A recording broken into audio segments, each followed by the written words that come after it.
Takdir seringkali datang dengan cara yang tak terduga. Sebuah pantulan di kaca mobil mewah, ternyata menjadi awal dari kisah yang mengubah hidup seorang penyapu jalan. Cerita ini mengisahkan Ariel Angkasa, pemuda yang tulus, yang hatinya terpaut pada harum bunga mawar, seorang gadis dari keluarga terpandang. Akankah cinta mereka yang terhalang kasta bisa bersatu? Ataukah perbedaan akan mengubur impian mereka? Selamat datang di Ken Arok Productions. Sebelum kita masuk ke ceritanya, kami doakan yang sudah menekan tombol subscribe. Semoga rezekinya dilancarkan, keluarganya disehatkan, hidupnya penuh keberkahan dan bahagia selalu. Mari kita aminkan bersama-sama. Silakan tulis di kolom komentar, kalian menonton cerita ini dari daerah mana saja? Insya Allah, doa-doa baik kita semua akan terkabul atas kehendak Tuhan alam semesta. Baik, mari kita mulai ceritanya. Langit Jakarta baru saja berganti warna, dari hitam pekat menjadi biru temaram. Di antara gedung-gedung pencakar langit yang menjulang angku di kawasan Sudirman, seorang pemuda bernama Ariel Angkasa sudah memulai ritual hariannya. Udara pagi yang dingin terasa menusuk tulang, namun seolah tak ia hiraukan. Dengan seragam oranye yang sedikit kusam namun bersih, Ariel menyapukan lidi-lidinya di atas trotoar yang masih lengang. Dengarlah, hanya suara sapu lidinya yang bergesekan dengan debu jalanan, memecah keheningan pagi. Ariel adalah satu dari jutaan perantau yang datang untuk mengadu nasib di kerasnya ibu kota. Ia meninggalkan kampung halamannya di sebuah desa kecil di Jawa Tengah, berbekal tekad baja dan doa restu sang ibunda. Tujuannya hanya satu, memperbaiki nasib dan membahagiakan ibunya yang sudah menjanda. Pekerjaannya adalah petugas kebersihan jalan. Sebuah profesi yang seringkali dipandang sebelah mata oleh mereka yang berlalu lalang dengan mobil-mobil mengkilap seharga miliaran rupiah. Namun bagi Ariel, pekerjaan ini adalah anugerah. Ia mengerjakannya dengan penuh keikhlasan. Setiap helai daun kering dan sampah plastik yang ia kumpulkan, ia lakukan dengan rasa syukur. Kehidupan Ariel jauh dari kemewahan yang ia bersihkan setiap hari. Sepulang bekerja, ia akan kembali ke sebuah kontrakan petak sempit di gang padat penduduk, tak jauh dari hiruk-pikuk Sudirman. Kamar itu sangat sederhana, hanya cukup untuk satu kasur tipis di lantai dan sebuah lemari plastik kecil untuk menyimpan pakaiannya. Namun di kamar itulah, ia merajut mimpinya. Gaji yang ia terima sebagai penyapu jalan memang tak seberapa, seringkali hanya cukup untuk bertahan hidup dari minggu ke minggu. Tapi Ariel adalah pemuda yang pandai bersyukur dan sangat hemat. Setiap awal bulan, setelah menerima gaji, hal pertama yang Ariel lakukan adalah pergi ke anjungan tunai mandiri. Ia selalu menyisihkan lebih dari separuh gajinya untuk dikirimkan kepada ibunya di kampung. "Bu, ini Ariel kirim sedikit, buat beli beras sama obat," ujarnya di telepon, menahan haru. Ia tak pernah mengeluh meski seringkali ia harus menahan lapar di akhir bulan. Baginya, mendengar suara sehat ibunya di seberang telepon adalah bayaran termahal. Seringkali, tatapan merendahkan ia terima. Ia dianggap tak terlihat, hanya bagian dari dekorasi kota yang harus ada. Tapi Ariel Angkasa tetaplah Ariel Angkasa. Hatinya sebersih jalanan yang ia sapu. Ia percaya, kejujuran dan kerja keras adalah mata uang yang akan berlaku di mana saja, dan suatu saat nanti, Tuhan akan menaikkan derajatnya. Hari itu, matahari Jakarta terasa membakar ubun-ubun. Teriknya seolah tak kenal ampun, membuat aspal jalanan Sudirman bagaikan memancarkan uap panas. Keringat telah membanjiri seragam oranye Ariel, membuatnya lepek dan menempel di badan. Ia baru saja menyelesaikan sapuannya di ruas jalan yang panjang. Napasnya sedikit terengah. Tenaganya terasa terkuras habis oleh cuaca dan pekerjaan. Ia melangkah gontai, mencari sedikit peneduh di antara hutan beton ibu kota. Langkahnya terhenti di depan lobi sebuah gedung perkantoran yang megah.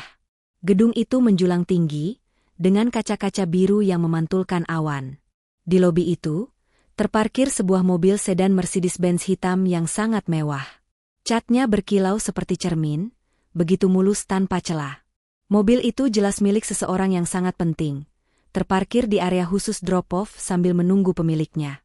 Ariel bersandar sejenak di tiang pilar tak jauh dari mobil itu, sekadar untuk mengistirahatkan punggungnya yang pegal. Matanya tak sengaja tertuju pada jendela samping mobil mewah itu. Kaca jendela itu begitu gelap dan pekat, memantulkan bayangan di depannya dengan sangat jelas. Ia melihat pantulan dirinya di sana. Seorang pemuda kurus berbalut seragam oranye kusam, dengan kulit yang menghitam terbakar matahari dan rambut yang acak-acakan tertutup topi. Ia menatap bayangan itu lekat-lekat. Kontras sekali dengan kemewahan mobil yang memantulkannya. Tanpa sadar, Ariel melangkah sedikit lebih dekat. Ia merapikan keras seragamnya yang kotor oleh debu, mencoba merapikan rambutnya yang lepek oleh keringat. Ia tersenyum getir pada pantulan dirinya sendiri. Dari bibirnya, terucap lirih sebuah gumaman yang lebih mirip bisikan untuk dirinya sendiri. Andai saja, katanya pelan, menatap bayangan matanya sendiri di kaca gelap itu. Andai saja nasibku bisa sekinclong mobil ini. Bersih, mulus, dan gagah. Ia menghela napas panjang, melepaskan lelahnya. Ia sama sekali tidak menyadari bahwa di balik kaca gelap yang ia jadikan cermin itu, ada sepasang mata yang sedang memperhatikannya. Ia tak tahu bahwa di dalam kemewahan itu, ada seseorang yang mendengar gumaman getirnya. Baginya, mobil itu hanyalah benda mati, sebuah cermin dadakan untuk melihat nasibnya yang masih jauh dari kata berkilau. Ariel masih terpaku menatap pantulan dirinya, tenggelam dalam lamunan singkat tentang nasib. Ia baru saja hendak berbalik badan dan melanjutkan pekerjaannya, membersihkan sisa-sisa daun kering di sudut trotoar yang lain. Baginya, melamun terlalu lama adalah kemewahan yang tak bisa ia nikmati. Namun, sebelum ia sempat melangkahkan kakinya, sebuah suara desisan pelan mengagetkannya. Suara itu berasal dari mobil mewah yang ia jadikan cermin. Tiba-tiba, kaca gelap yang sedari tadi memantulkan bayangannya, bergerak turun dengan mulus tanpa suara. Kaca itu perlahan menghilang ke dalam pintu mobil. Jantung Ariel serasa berhenti berdetak. Matanya membelalak sempurna. Di balik kaca yang kini terbuka, duduk seorang gadis dengan paras yang begitu cantik dan teduh. Kulitnya putih bersih, rambutnya hitam panjang tergerai, dan matanya menatap lurus ke arah Ariel. Gadis itu adalah Harum Bunga Mawar, atau biasa dipanggil Bunga. Ia sedari tadi duduk di kursi penumpang, diam-diam memperhatikan setiap gerak-gerik dan mendengar gumaman lirih Ariel. Dunia Ariel seolah runtuh dalam sepersekian detik. Wajahnya langsung pucat pasi. Pikiran buruk seketika menyerbunya. Ia mengira gadis ini adalah pemilik mobil yang marah karena kendaraannya disentuh atau dipandangi oleh seorang tukang sapu. Ia pasti akan dimarahi, dilaporkan ke mandornya, atau bahkan dipecat. Rasa panik yang luar biasa menjalari tubuhnya. Ariel tak bisa berkata apa-apa. Ia hanya bisa menundukkan kepalanya dalam-dalam, tak berani menatap wajah sang gadis. Kedua tangannya yang masih memegang gagang sapu, kini merapat di depan dada. Maaf, Mbak. Saya tidak bermaksud. Suara Ariel keluar terbata-bata, nyaris bergetar karena takut. Ia langsung membungkukkan badannya berkali-kali, sebuah gestur permintaan maaf yang sangat tulus sekaligus menunjukkan rasa takutnya. Maaf, Mbak. Saya minta maaf, Mbak. Saya janji tidak akan mengulanginya lagi. Saya permisi. Ariel berbicara cepat, masih dengan kepala tertunduk, bersiap untuk lari tunggang langgang dari situasi memalukan itu. Ia merasa begitu kecil, begitu kotor, dan begitu salah tempat. Ia hanya seorang penyapu jalan, dan ia baru saja lancang berkaca di mobil seorang putri kaya raya. Kesalahan fatal. Namun, di luar dugaannya, tidak ada teriakan marah. Tidak ada bentakan. Yang ada hanyalah keheningan yang aneh, membuat Ariel semakin bingung dan takut untuk mengangkat wajahnya. Ariel masih tertunduk kaku, menunggu hukuman apa yang akan ia terima. Detak jantungnya berdebar kencang, seolah berpacu dengan deru pendingin mesin mobil mewah di hadapannya. Ia sudah pasrah jika harus menerima omelan atau hinaan. Namun, yang terdengar bukanlah bentakan. Nggak apa-apa, Mas. Mas kelihatan lelah sekali. Sebuah suara lembut, jernih, dan terdengar begitu teduh menyapa telinganya. Suara itu sama sekali tidak terdengar marah. Justru ada nada simpati yang tulus di dalamnya. Ariel tertegun. Dengan ragu, ia memberanikan diri mengangkat wajahnya perlahan. Matanya bertemu langsung dengan mata Bunga. Gadis itu tidak sedang menatapnya dengan pandangan jijik atau merendahkan. Sebaliknya, ia menatap Ariel dengan sorot mata yang sulit diartikan, namun jelas ada rasa kasihan di sana. Dan kemudian, Bunga tersenyum. Senyuman itu tipis, namun begitu tulus. Senyuman itu seketika meruntuhkan segala ketakutan Ariel. Pikirannya yang tadi kalut mendadak menjadi kosong. Ia tak pernah melihat senyuman setulus itu dari seseorang yang berasal dari dunia yang begitu berbeda dengannya. Bunga lalu sedikit membungkukkan badannya ke depan, meraih sesuatu dari kursi sebelahnya. Ia menyodorkan sebotol air mineral dingin yang masih berembun ke arah Ariel. "Ini, Mas. Diminum dulu. Cuacanya panas sekali," kata Bunga lagi, suaranya tetap lembut. Ariel terdiam selama beberapa detik. Ia ragu-ragu, menatap botol air itu lalu ke wajah Bunga, seolah tak percaya. Tangannya yang kapalan karena memegang gagang sapu terasa kaku untuk menerima. "Ayo, diterima." "Nggak apa-apa," bujuk Bunga. Dengan tangan sedikit gemetar, Ariel akhirnya menerima botol air itu. Terima kasih, Mbak." Bunga tersenyum lagi. Hatinya tersentuh melihat kepanikan pemuda di hadapannya. Ia bisa melihat pemuda ini adalah pekerja keras. Setelah itu, Bunga merogoh dompet kecilnya, mengeluarkan beberapa lembar uang ratusan ribu. Ia hendak memberikannya pada Ariel. "Ini ada sedikit rezeki, Mas. Buat." Belum selesai Bunga berbicara, Ariel dengan cepat menggelengkan kepalanya. Rasa paniknya kini berganti menjadi rasa sungkan yang luar biasa. "Tidak usah, Mbak." "Jangan," tolak Ariel dengan halus, kedua tangannya bergerak memberi isyarat menolak. "Mbak sudah kasih saya minum ini, sudah lebih dari cukup. Terima kasih banyak. Tapi uangnya, maaf saya tidak bisa terima." Ariel mundur selangkah, kembali menundukkan kepalanya, namun kali ini dengan rasa hormat. "Saya pamit dulu, Mbak. Maaf sekali lagi sudah mengganggu." Setelah berkata demikian, Ariel segera berbalik badan, mendorong gerobak sampahnya, dan berjalan cepat menjauh dari mobil mewah itu, meninggalkan Bunga yang tertegun di dalam mobilnya, memegang uang yang ditolak mentah-mentah oleh seorang penyapu jalan. Bunga terdiam di kursinya. Tangannya masih memegang lembaran uang yang ditolak Ariel. Ia menatap punggung pemuda berseragam oranye itu yang berjalan cepat, mendorong gerobak sampahnya, lalu kembali beraksi dengan sapu lidinya di kejauhan. Bagi Bunga, penolakan itu adalah sesuatu yang sangat mengejutkan. Ia hidup di dunia di mana uang adalah segalanya. Uang adalah motivator, pemecah masalah, dan seringkali menjadi satu-satunya bahasa yang dimengerti oleh orang-orang di sekitarnya. Ayahnya menggunakan uang untuk mengatur bisnis, dan Dito, tunangannya, menggunakan uang untuk menunjukkan kekuasaan. Namun hari ini, seorang penyapu jalan yang jelas-jelas hidup dalam kekurangan, baru saja menolak uangnya dengan harga diri yang begitu utuh. Penolakan halus Ariel, kejujurannya, dan rasa malunya saat berkaca tadi, meninggalkan kesan yang luar biasa dalam di hati Bunga. Ia merasa seperti baru saja melihat sesuatu yang murni dan langka. Selama ini, hidupnya penuh dengan kemewahan, namun ia merasa hampa dan kesepian. Ia dikelilingi orang-orang yang memakai topeng, yang mendekatinya karena status keluarganya. Tetapi pemuda tadi, Ariel, ia bahkan tidak berani menatap mata Bunga terlalu lama, bukan karena kagum, tapi karena rasa sungkan yang tulus. Bunga akhirnya memasukkan kembali uang itu ke dompetnya. Ia tidak bisa melupakan kejadian singkat itu. Ada sesuatu dalam diri pemuda itu, kejujuran dan harga dirinya, yang membuatnya merasa malu pada dunianya sendiri. Di sisi lain, Ariel yang sudah berada di seberang jalan, berusaha menormalkan detak jantungnya.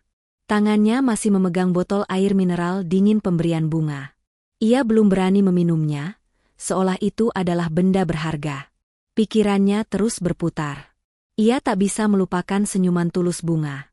Selama ini, ia hanya menerima tatapan kasihan, tatapan merendahkan, atau dianggap tidak ada. Tapi gadis di dalam mobil mewah tadi, ia tersenyum padanya. Ia berbicara dengan lembut padanya. Ia melihatnya sebagai manusia. Bayangan senyuman itu terpatri kuat di benak Ariel. Rasa lelahnya yang tadi luar biasa, seakan menguap begitu saja. Ada sebuah semangat baru yang aneh, yang menjalar di dalam dadanya. Senyuman itu, entah kenapa, terasa seperti oase di tengah gurun pasir kehidupannya yang gersang. Pertemuan singkat yang tak lebih dari 5 menit di pinggir jalan Sudirman itu, tanpa mereka sadari, telah menanamkan benih kesan yang mendalam di hati keduanya. Sebuah kesan yang tidak akan mudah hilang, tertinggal lama setelah mobil mewah itu pergi dan debu jalanan kembali beterbangan. Sopir pribadi Bunga, Pak Udin, yang sedari tadi diam di balik kemudi, akhirnya memecah keheningan setelah mobil berjalan beberapa saat. "Non Bunga, ini kita mau langsung pulang, atau mampir ke butik dulu?" tanyanya lembut. Bunga tersentak dari lamunannya. Wajah Ariel dan penolakan halusnya masih terbayang jelas. Langsung pulang saja, Pak," jawab Bunga pelan. Mobil mewah itu kembali membelah kemacetan Jakarta. Bunga menoleh ke belakang melalui kaca jendela, mencoba mencari sosok berseragam oranye tadi. Tapi Ariel sudah hilang dari pandangan, tergantikan oleh lalu lalang orang-orang yang sibuk mengejar urusan mereka masing-masing. Tak lama, mobil itu memasuki sebuah kawasan perumahan yang sangat elit. Gerbang-gerbang tinggi menjulang seolah menyembunyikan kehidupan di baliknya. Mobil Bunga berhenti di depan rumah yang paling besar, lebih mirip sebuah istana modern daripada sebuah tempat tinggal. Dindingnya tinggi dan kokoh, tamannya terawat sempurna. Inilah sangkar emas harum Bunga Mawar. Bunga adalah putri tunggal Suryatama, seorang konglomerat ternama yang bisnisnya menggurita di berbagai sektor. Bunga memiliki segalanya yang bisa dibeli dengan uang. Pakaian terbaik, pendidikan di luar negeri, mobil mewah, dan fasilitas tanpa batas. Namun, ia tidak memiliki satu hal, kebebasan. Ayahnya, Tuan Suryatama, adalah sosok yang kaku dan sangat dominan. Ia menyayangi Bunga, namun caranya menyayangi adalah dengan mengaturnya. Bagi Tuan Suryatama, hidup adalah bisnis, termasuk masa depan putrinya. Untuk mengamankan aliansi bisnis terbesarnya, Tuan Suryatama telah menjodohkan Bunga dengan Dito. Dito adalah putra tunggal dari rekan bisnis ayahnya, seorang pengusaha muda yang dikenal karena kelihayannya berbisnis sekaligus keangkuhannya. Begitu Bunga melangkahkan kakinya ke ruang tengah yang luas dan dingin, seorang asisten rumah tangga menghampirinya dengan sopan. "Non Bunga, Tuan Besar berpesan, nanti malam ada makan malam penting. Keluarga Pak Dito akan datang untuk membahas persiapan pertunangan." Bahu Bunga langsung merosot. Jantungnya terasa diremas. Dito. Nama itu lagi. Bunga tidak menyukai Dito. Ia membenci cara Dito memandangnya, seolah Bunga adalah aset lain yang berhasil ia akuisisi.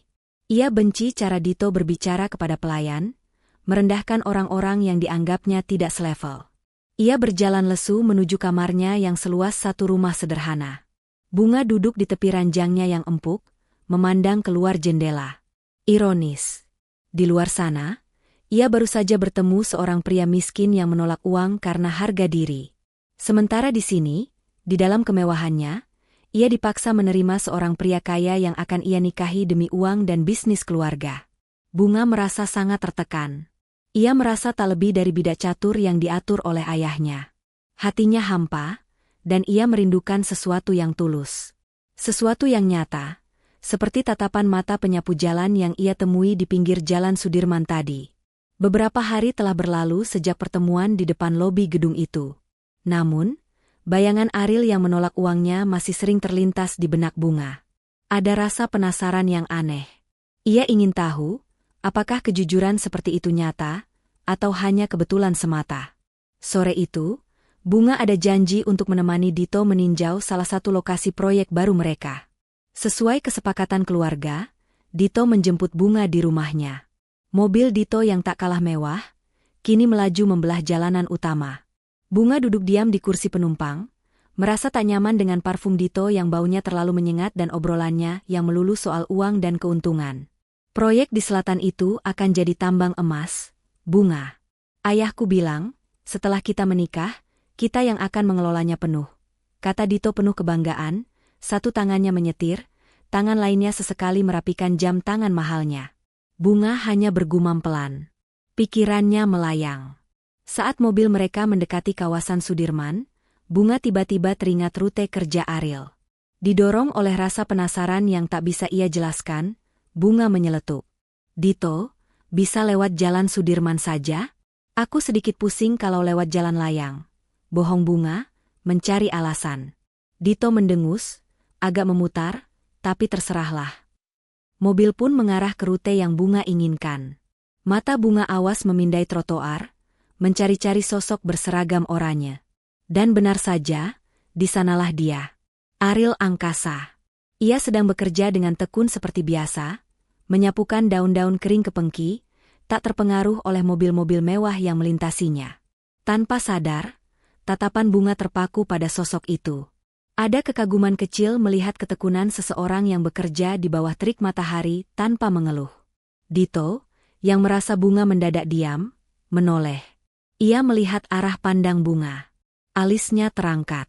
Ia mengikuti tatapan tunangannya dan matanya mendarat pada sosok Ariel yang sedang membungkuk membersihkan sampah. "Hah?" Dito tertawa sinis, suaranya penuh nada merendahkan. "Kamu ngapain liatin tukang sapu itu? Serius, Bunga?" Bunga tersentak, sedikit malu karena tertangkap basah. Dito kembali tertawa, kali ini lebih keras, seolah baru saja mendengar lelucon paling lucu. "Astaga, kamu buang-buang waktu melihat sampah masyarakat kayak gitu. Mereka itu ada di situ karena mereka malas dan bodoh. Tempat mereka ya di jalanan." Deh. Hati Bunga terasa sakit dan ngilu mendengar hinaan yang begitu tajam dan tanpa perasaan itu. Ia ingin sekali membela Ariel, ingin berteriak di depan wajah Dito bahwa pria yang ia hina itu jauh lebih bermartabat. Tapi lidahnya keluh. Ia tahu, melawan Dito di saat seperti ini hanya akan memicu pertengkaran yang lebih besar. Bunga memilih diam.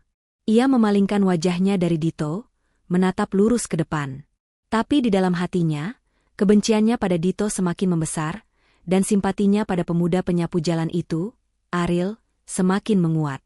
Hinaan Dito barusan justru membuat Bunga semakin yakin bahwa Ariel bukanlah sampah, melainkan permata yang tertutup debu jalanan. Malam telah larut di kontrakan petak Ariel. Ia duduk di tepi kasur tipisnya, memandangi botol air mineral kosong yang beberapa hari lalu diberikan oleh Bunga. Ia belum membuang botol itu. Entah kenapa, botol itu menjadi semacam pengingat. Pengingat bahwa di tengah kerasnya Jakarta, kebaikan tulus itu masih ada, meski datangnya dari dunia yang begitu jauh dari jangkauannya. Senyuman Bunga dan kelembutannya terus terbayang. Namun, bayangan itu tidak serta-merta membuatnya terlena dalam mimpi. Justru sebaliknya. Pertemuan singkat itu bagaikan sebuah tamparan yang menyadarkannya akan jurang pemisah yang begitu lebar antara hidupnya dan hidup gadis itu. Ariel teringat kembali gumamannya sendiri di depan kaca mobil mewah itu, "Andai nasibku bisa sekinclong mobil ini." Kini, kata-kata itu terasa berbeda. Bukan lagi sekadar keluhan pasrah. Malam itu, Ariel memandang tangannya yang kapalan dan kotor oleh debu jalanan. Ia sadar, ia tidak bisa selamanya menggantungkan nasib pada sapu lidi. Pekerjaannya ini mulia, ia tak pernah malu. Tapi ia juga tahu, pekerjaan ini tidak akan membawanya kemana-mana. Ia tidak akan bisa membahagiakan ibunya di kampung. Apalagi sekadar, pantas, untuk membalas senyuman tulus seorang harum bunga mawar. Ia sadar, nasib harus diperjuangkan, bukan hanya ditunggu. Dengan tekad yang tiba-tiba membara di dadanya, Ariel membuat sebuah keputusan besar. Besok, ia tidak akan langsung pulang setelah bekerja. Keesokan harinya, setelah bekerja keras dari subuh hingga sore hari, Ariel tidak mengarahkan langkahnya ke kontrakan. Padahal, tubuhnya menjerit minta istirahat.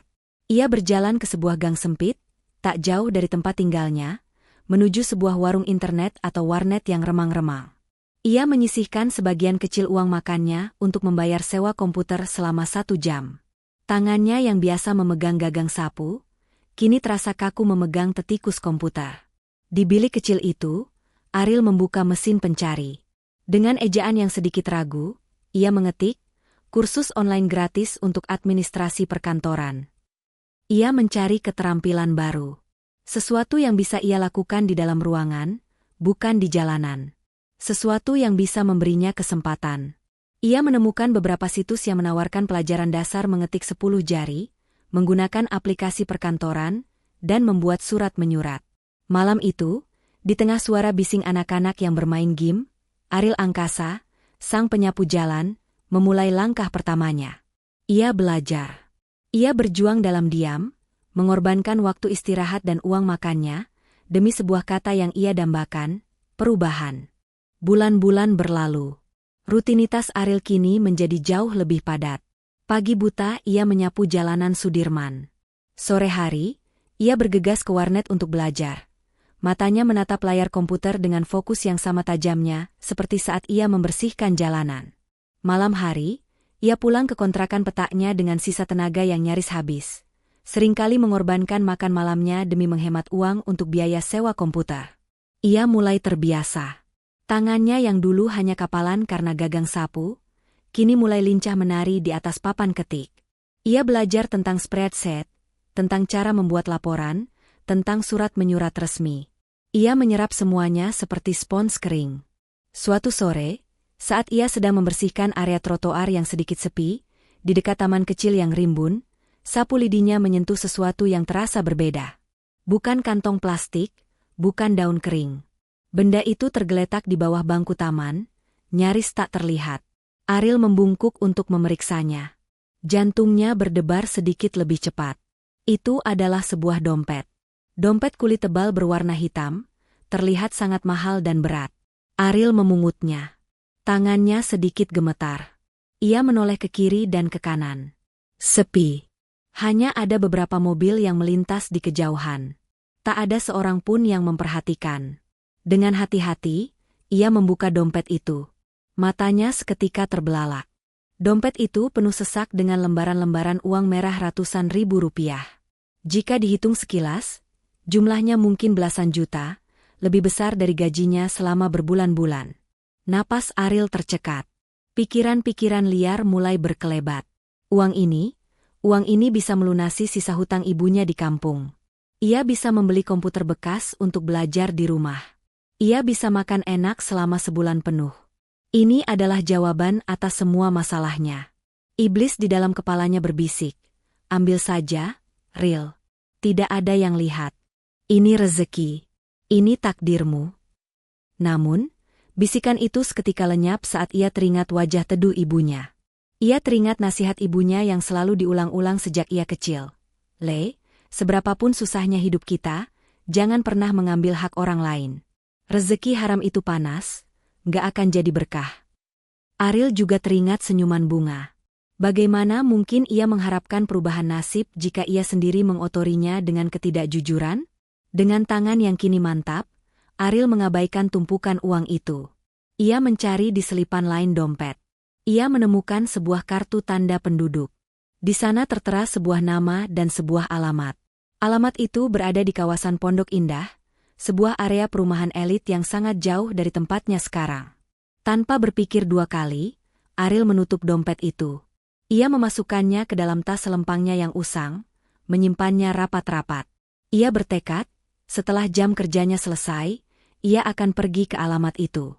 Ia akan mengembalikan dompet ini, utuh, tanpa kurang sepeser pun. Jam kerja Ariel akhirnya usai. Langit sudah mulai temaram, berganti warna menjadi jingga pekat. Tubuhnya yang lelah menjerit meminta istirahat, namun hatinya bertekad. Ia tidak pulang ke kontrakannya.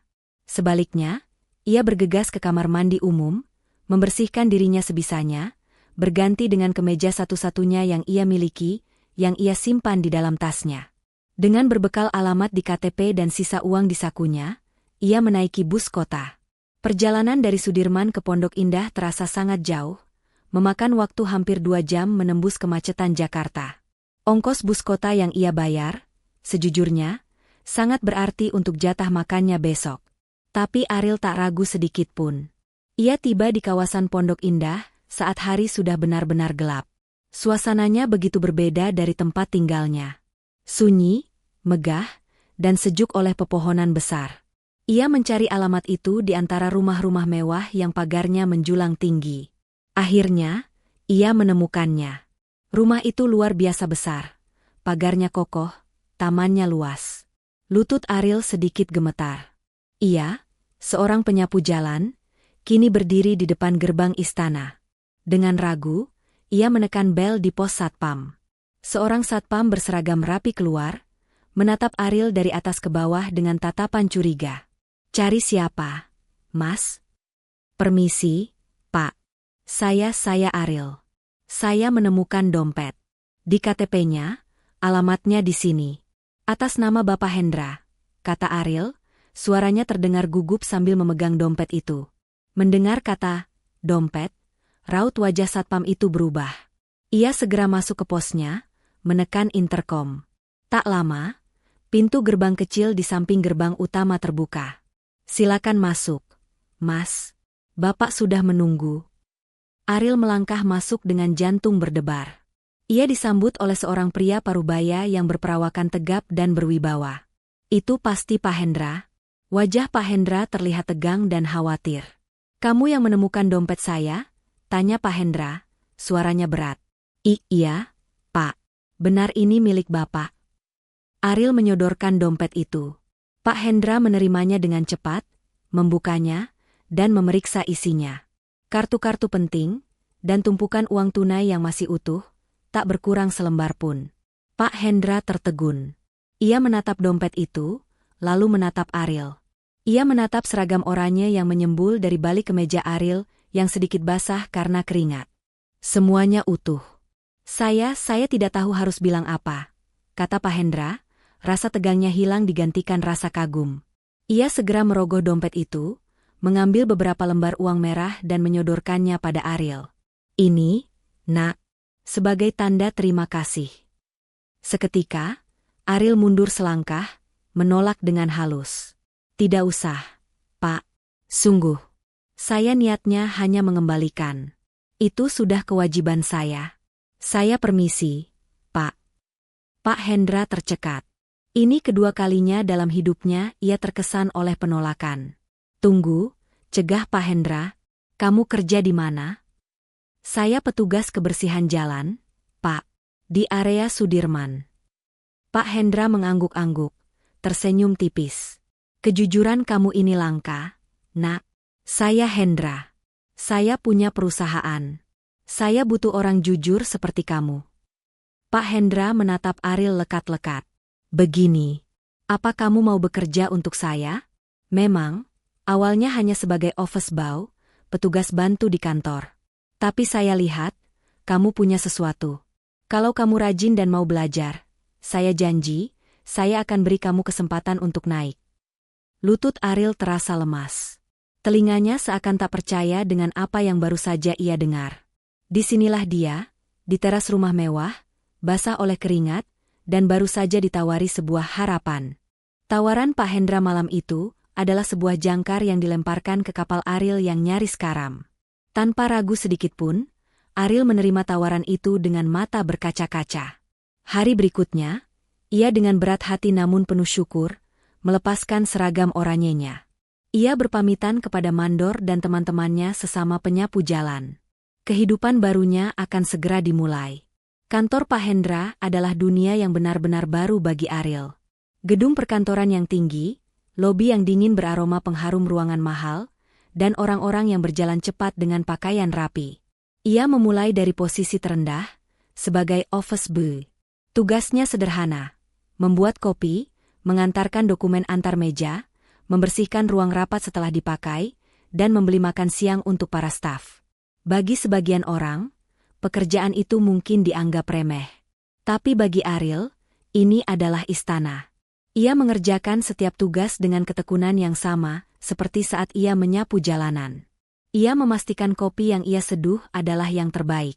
Ia menghafal letak meja setiap karyawan agar bisa mengantar dokumen tanpa salah. Ia membersihkan ruang rapat hingga berkilau. Sikapnya yang santun, selalu tersenyum, dan kejujurannya yang mendarah daging, membuatnya cepat disukai. Karyawan lain yang awalnya memandangnya sebelah mata, perlahan mulai respek. Ariel tidak pernah mengambil hitungan uang kembalian, sepeser pun, saat dititipi membeli sesuatu. Ia selalu siap membantu, bahkan untuk tugas di luar pekerjaannya. Namun, Ariel tidak hanya berhenti di situ. Ia memanfaatkan setiap detik waktu luangnya.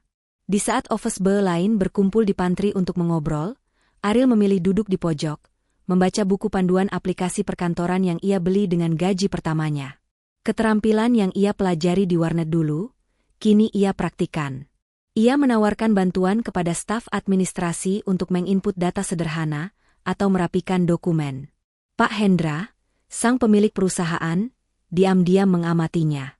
Ia melihat anak muda yang ia pungut dari jalanan itu adalah berlian kasar.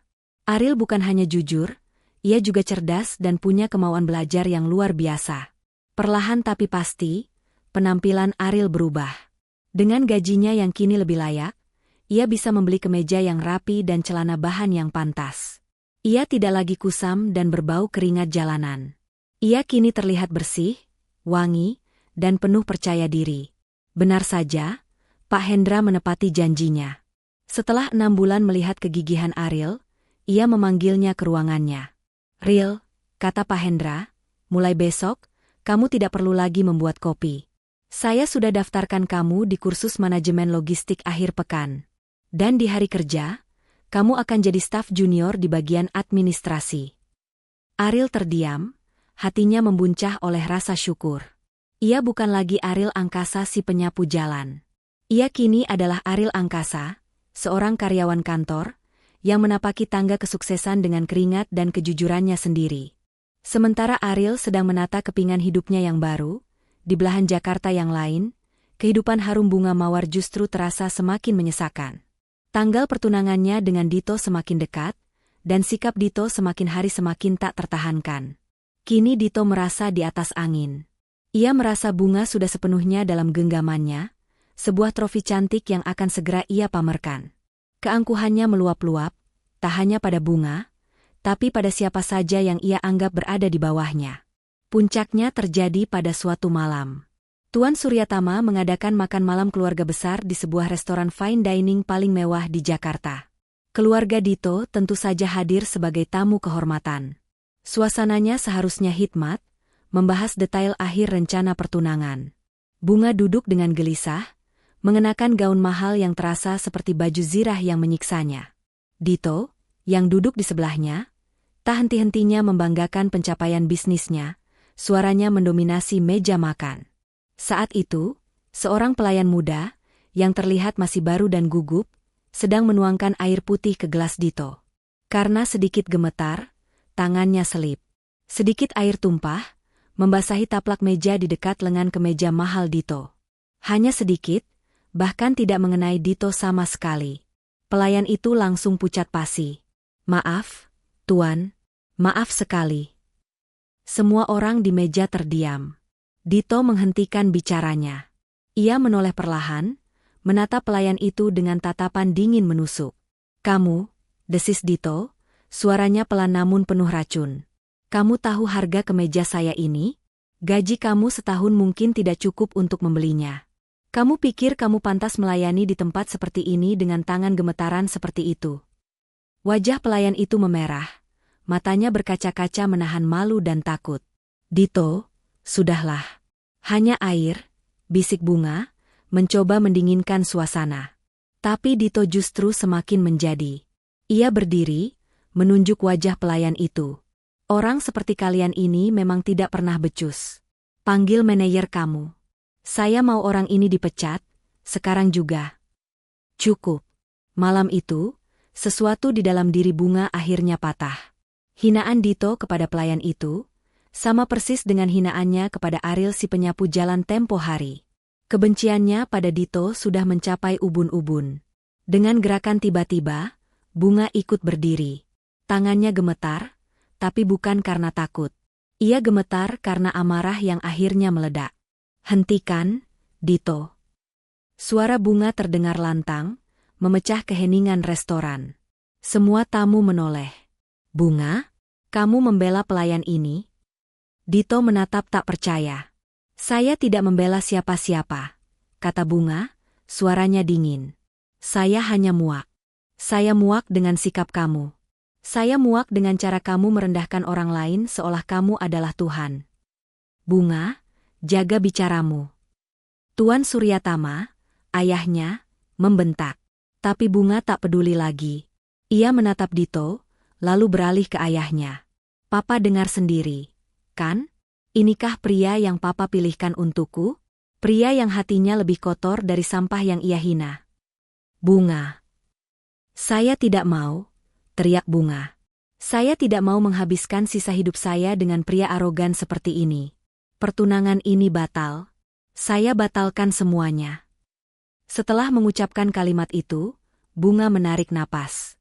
Ia melepaskan serbet makannya ke atas meja. Tanpa mempedulikan tatapan kaget kedua keluarga, tanpa mempedulikan wajah ayahnya yang merah padam karena marah, Bunga berbalik badan. Ia berjalan keluar dari restoran mewah itu, meninggalkan hidupnya yang terkekang, menuju ketidakpastian. Malam itu, harum bunga mawar memilih pergi dari rumah. Malam itu, Bunga tidak pernah kembali ke rumah megah yang ia sebut sangkar emas. Setelah berjalan kaki beberapa saat, gaun malamnya yang mahal terasa begitu konyol dan memberatkan di antara hiruk-pikuk jalanan. Ia menghentikan sebuah taksi, dan untuk pertama kalinya dalam hidup, ia membayar menggunakan uang tunai dari dompetnya sendiri untuk menyewa kamar hotel sederhana, jauh dari jangkauan keluarganya. Keesokan paginya, seperti yang sudah ia duga, badai itu datang. Teleponnya berdering tanpa henti, panggilan dari ayahnya, dari sekretaris ayahnya, dan puluhan pesan marah dari Dito. Bunga menarik napas, lalu mematikan ponsel itu. Ia tahu apa konsekuensinya. Benar saja, saat ia mencoba membeli sarapan sederhana, kartu kredit platinumnya ditolak. Semua fasilitasnya telah dicabut. Tuan Suryatama berpikir, dengan memotong aliran uang, putrinya yang manja itu akan kembali merangkak, memohon maaf, dan menuruti perintahnya. Tapi Tuan Suryatama salah perhitungan. Ayahnya tidak tahu bahwa Bunga, sejak lama, memiliki satu rekening tabungan rahasia. Uang itu adalah sisa-sisa hadiah ulang tahun dan warisan kecil dari almarhumah neneknya, yang ia kumpulkan diam-diam, sebagai dana darurat untuk, jika suatu saat ia perlu kabur. Dan hari itu telah tiba. Jumlahnya tentu tak seberapa dibanding kekayaan ayahnya, tapi itu adalah modal. Modalnya untuk bebas. Bunga memutuskan untuk mewujudkan impiannya yang paling tersembunyi. Sesuatu yang selalu ia cintai namun selalu dianggap remeh oleh keluarganya. Bunga dan kopi. Ia akan membuka sebuah kafe kecil. Bunga menanggalkan identitas harum bunga mawar, sang putri konglomerat. Ia menjual beberapa perhiasan dan tas bermerek yang kebetulan ia bawa malam itu. Dengan modal yang terkumpul, ia mulai berburu. Bukan di butik mewah, tapi di jalan-jalan sempit, mencari ruko kecil untuk disewa. Ia menemukan sebuah ruko sederhana di area yang sedang berkembang, cukup jauh dari pusat kota. Bunga belajar tawar-menawar harga sewa. Ia, yang dulu terbiasa dilayani, kini harus turun tangan sendiri. Ia mengecat dinding, ia mengamplas meja kayu bekas, ia belajar meracik resep kopi dari internet. Tangannya yang dulu halus mulus, kini melepuh dan kapalan. Tapi anehnya, ia tidak merasa menderita. Setiap tetes keringat terasa seperti pembebasan. Ia menata kafenya dengan puluhan pot bunga hidup, sesuai namanya. Ia ingin membuktikan pada dunia, terutama pada ayahnya, bahwa ia bisa berdiri di atas kakinya sendiri. Bahwa ia berharga, bukan karena nama besar ayahnya, tapi karena usahanya sendiri. 1 tahun berlalu sejak Bunga meninggalkan rumahnya dan Ariel memulai hidup barunya. Waktu telah mengubah banyak hal. Ariel angkasa, berkat kerja kerasnya yang tak kenal lelah, kejujurannya yang tak tergoyahkan, dan kecerdasannya yang cepat menyerap ilmu, telah melesat. Pak Hendra menepati janjinya. Ariel bukan lagi staf administrasi junior. Ia kini telah dipromosikan menjadi asisten manajer di Departemen Logistik. Penampilannya telah berubah total. Ia kini mengenakan kemeja rapi yang pas di badan, celana bahan yang licin, dan sepatu kulit yang mengkilap. Cara bicaranya lebih terstruktur, tatapannya lebih percaya diri. Meski begitu, kerendahan hati dan senyum santunnya tidak pernah luntur. Ia adalah bukti hidup bahwa nasib bisa diubah. Suatu hari, Ariel mendapat tugas dari Pak Hendra untuk menemui klien baru. Klien ini adalah pemilik sebuah kafe yang sedang naik daun, yang ingin menjajaki kerjasama untuk pasokan biji kopi premium yang juga diimpor oleh salah satu anak perusahaan Pak Hendra. Ariel berangkat menuju alamat kafe itu. Dari luar, kafe itu terlihat sangat asri, berbeda dari kafe-kafe modern yang kaku. Dindingnya dipenuhi tanaman rambat, dan terasnya dipenuhi pot-pot bunga aneka warna yang tertata cantik. Nama kafenya, Kafe Bunga. Ariel melangkah masuk. Aroma kopi yang baru digiling bercampur dengan wangi bunga yang segar menyambutnya. Suasananya tenang dan hangat. Ia melangkah menuju meja kasir untuk mengonfirmasi jadwal pertemuannya. Permisi, Mbak. Saya Ariel Angkasa dari perusahaan Pak Hendra. Saya ada janji rapat dengan pemilik kafe ini, katanya sopan kepada barista. Oh, iya, Mas. Silakan duduk dulu. Mbak Bunganya sedang di belakang. Saya panggilkan, kata barista itu ramah. Ariel memilih meja di sudut. Ia mengeluarkan tablet dan map berisi dokumen, mempersiapkan presentasinya. Beberapa saat kemudian, ia mendengar langkah kaki mendekat. Maaf menunggu lama, Mas.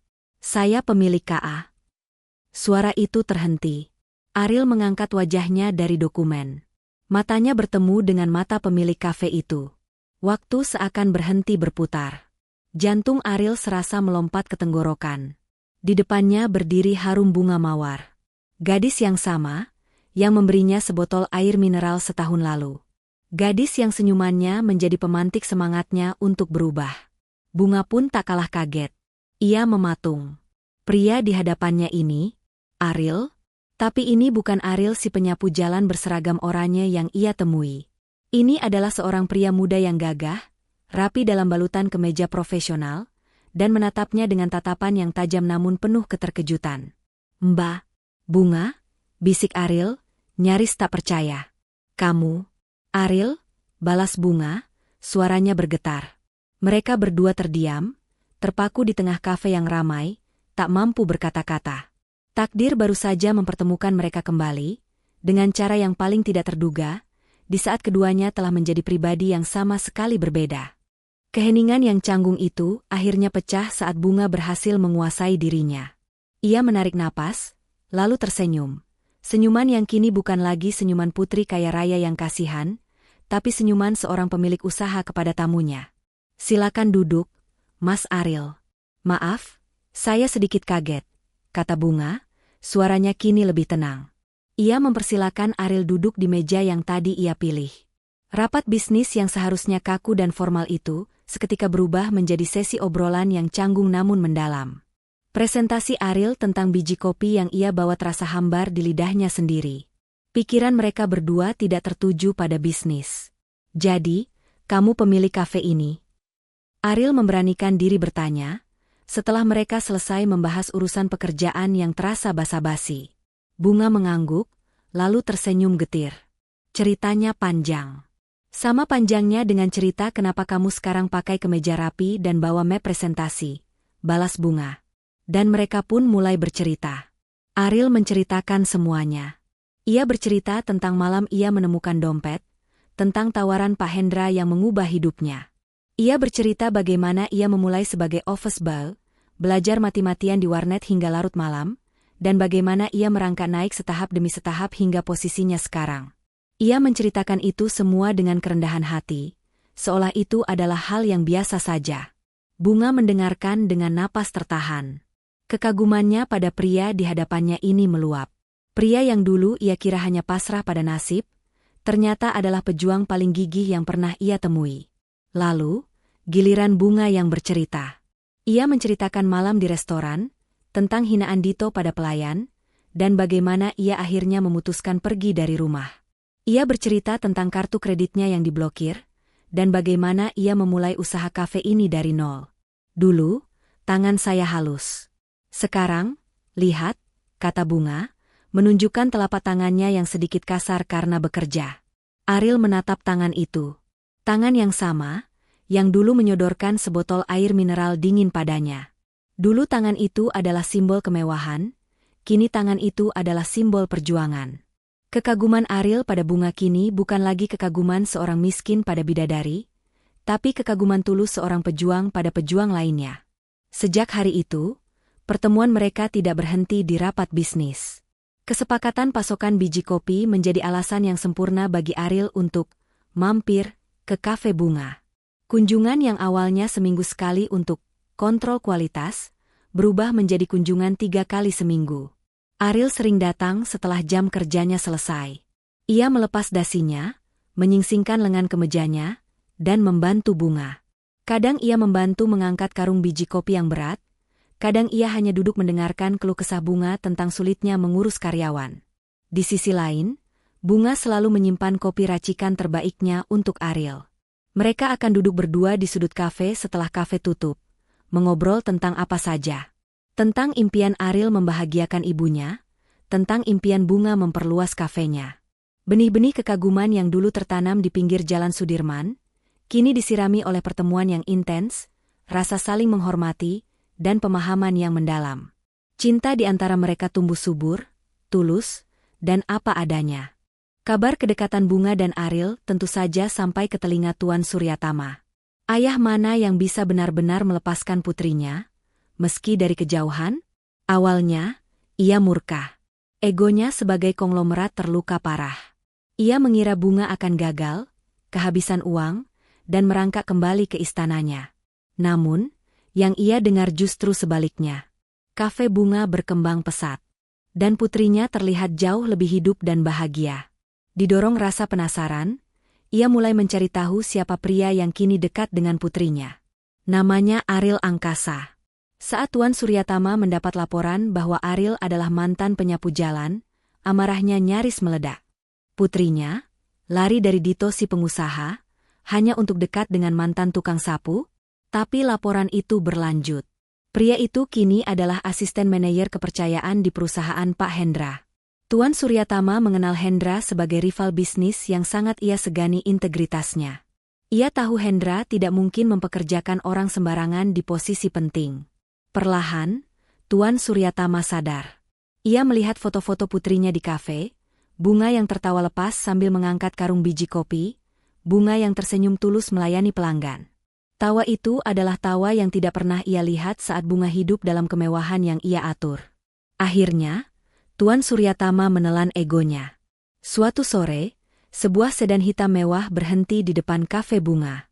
Tuan Suryatama melangkah masuk.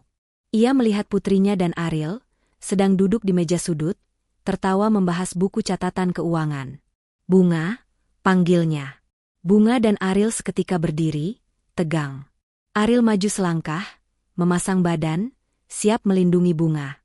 Tuan Suryatama menatap Ariel dari atas ke bawah. Jadi, ini kamu, katanya berat. Saya Ariel, Pak, kata Ariel, suaranya tenang, tatapannya mantap.